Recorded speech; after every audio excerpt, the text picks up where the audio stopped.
It's time for the WWE All-Star Games, which is about as relevant as all other All-Star Games. I'm Chris Wolvie, the wrestling vlog who always tells it like it is.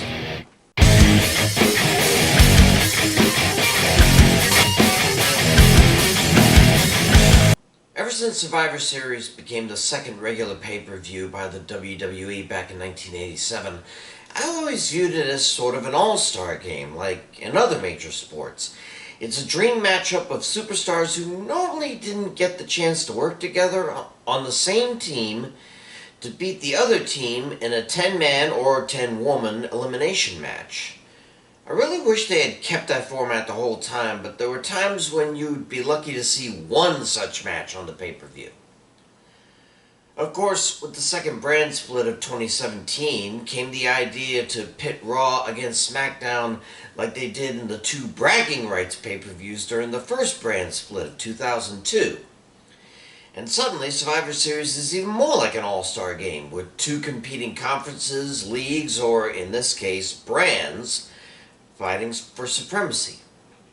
Now, Raw has a 2-1-1 advantage in the battle. Last one being when NXT barged in and won.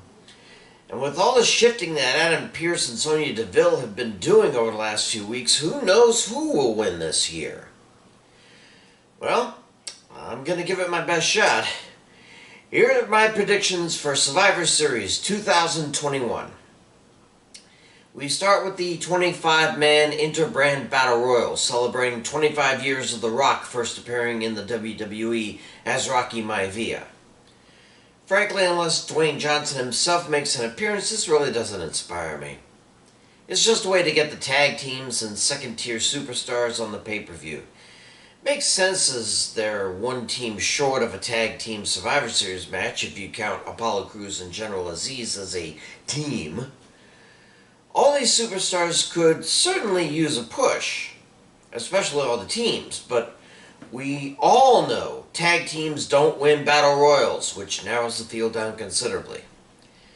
I get the feeling R-Truth will eliminate himself when Reggie runs by with his precious 24/7 title in tow. But one person who was big stuff a few months ago but isn't now is Apollo Crews. I think Aziz and Almost will eliminate each other to even out the field, but in the end, the winner will be Apollo Crews. Though I'll slip in Mansoor as a secondary choice. Women's traditional Survivor Series match.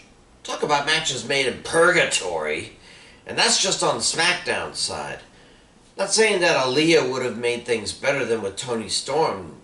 That was really a lateral move. We know Shotzi and Banks loathe each other, and Baszler and Natalya are old foes still looking for a feud, even though Baszler's running buddy was kicked out a few weeks ago.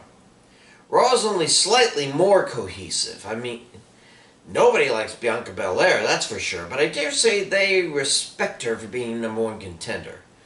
Queen Zelina would be fine with a push, but the crown will get in her way. Liv Morgan really think she should look elsewhere. And Rhea Ripley, we really need to have her fighting for singles gold instead of being Nikki A.S.H's sidekick. Carmella will let everyone else do all the work while she protects her face, and in the end, I think she and Bianca Belair will be the sole survivors. Men's traditional Survivor Series match. One would think Raw is at a severe disadvantage as Finn Balor is the only face of the group, and you just know that Kevin Owens will be looking for some way to bring out the demon in their next head-to-head. Bobby Lashley and Seth Rollins are super egos that are in need of humiliating, and Austin Theory, he's a super ego in training. But SmackDown's no prize either. Who really knows what side Sheamus is on anymore? Or if he needs that face mask anymore. Happy Corgan can't do squat without Madcap Moss, and you just know Moss will try to take down Drew McIntyre and Jeff Hardy. And King Xavier Woods will definitely be a target for the Usos before all is said and done. It's a toughie. But I'm going to go out on a limb here and say that Austin Theory, being the only one who doesn't have a solid enemy, will actually be the sole survivor. Then he truly will be a superego, worthy of selfies. Raw Tag Team Champs RK Bro versus SmackDown Champs The Usos. Is there really any discussion here? Randy is having it up to here, or about 5 feet higher than here, with Riddle's water on the brain mentality. The only reason the two are still together is because they're champions. As soon as they lose the belts, Randy will RKO out of nowhere Riddle and be done with him. Now, of course, the Usos are still blood, and who knows if and when their brother will join them from NXT. They are the ones. They have been clean and sober and out of jail for a good while now. They are firing on all cylinders while RK Bro is stripping their gears. RK Bro will lose this match, then on a Raw soon to come they'll lose the belts, and then they'll lose any semblance of friendship they have left. Winners are the Usos. United States Champion Damian Priest versus Intercontinental Champion Shinsuke Nakamura. Something tells me Naki needs to give up that belt and stick to being a tag team with Rick Boogs. As of now, he doesn't even seem to be defending that belt. And their pseudo feud with Los Lotharios makes it look like he's not going to defend it anytime soon. Not that Priest has done much with the U.S. title, but then again, the U.S. has held that title in significantly low esteem for over the years. Only John Cena was able to make it relevant enough to keep around.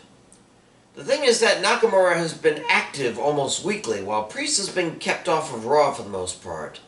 Probably to work on that dual identity deal he came up with recently to replace the invisible Green Arrow shtick. Naki doesn't need a push, and Priest definitely does. So I'm going to say winner is Damian Priest. Raw Women's Champ Becky Lynch versus SmackDown Women's Champ Charlotte Flair. Talk about two girls coasting. I don't think either woman has had more than one match apiece since Crown Jewel. Yeah, they're both excellent at what they do, but they need to be seen doing it more. I can understand Lynch's excuse. She's still closely removed from childbirth, but what's Charlotte's issue? As I said before, if she wants to top her daddy with 16 titles, she has to defend and lose 15 times. She needs to give Toni Storm or Shotzi a shot at least. Otherwise, she's no better than Brock Lesnar as a champion. And Lynch needs to let Liv Morgan have a shot as well sooner or later. Let's get fresh blood into the picture, folks. As for who will win between the two, well, truth be told, I'd rather this be a double count out of the like, since I'm not feeling for either one. But if I have to make a choice, and I kind of do, because that's the point of the column, I'll go with Lynch and her tenacity. Winner is Becky Lynch. Finally, WWE Champion Big E against Universal Champion Roman Reigns. Oh, why do I feel Lesnar is going to show up? Maybe set up a match at Royal Rumble for the title? In any case, this is the most even match of them all in my opinion. Both men are big and brutal. They have tag teams backing them up, assuming Woods can still walk after his match and Kofi Kingston stops by for moral support. And they both really, really, really believe themselves to be the best of the best, strictly based on their mentality. Big E is the best due to the power of positivity, and Reigns is the best due to the fact that he knows he is. I think this will be the match of the night, and a fairly long match at that. Maybe not the longest, but pretty close. But while Woods, and maybe Kingston, can keep the Usos at bay, Roman is not about to let a Money in the Bank cash-in champ knock him from the head of the table. That and the fact that Big E and Woods did a number on the Bloodline on SmackDown tells me that the winner will be Roman Reigns. Big E, acknowledge him. That means that Raw will win 4-3, though SmackDown will take the majority of the champ versus champ matches. Those are my picks. Let's hope they don't make like the baseball All-Star Game and connect Survivor Series with Royal Rumble, as I have heard it rumored. I'm Chris Wolvie, the wrestling blogger who always tells it like it is. Stay safe. I'll see ya.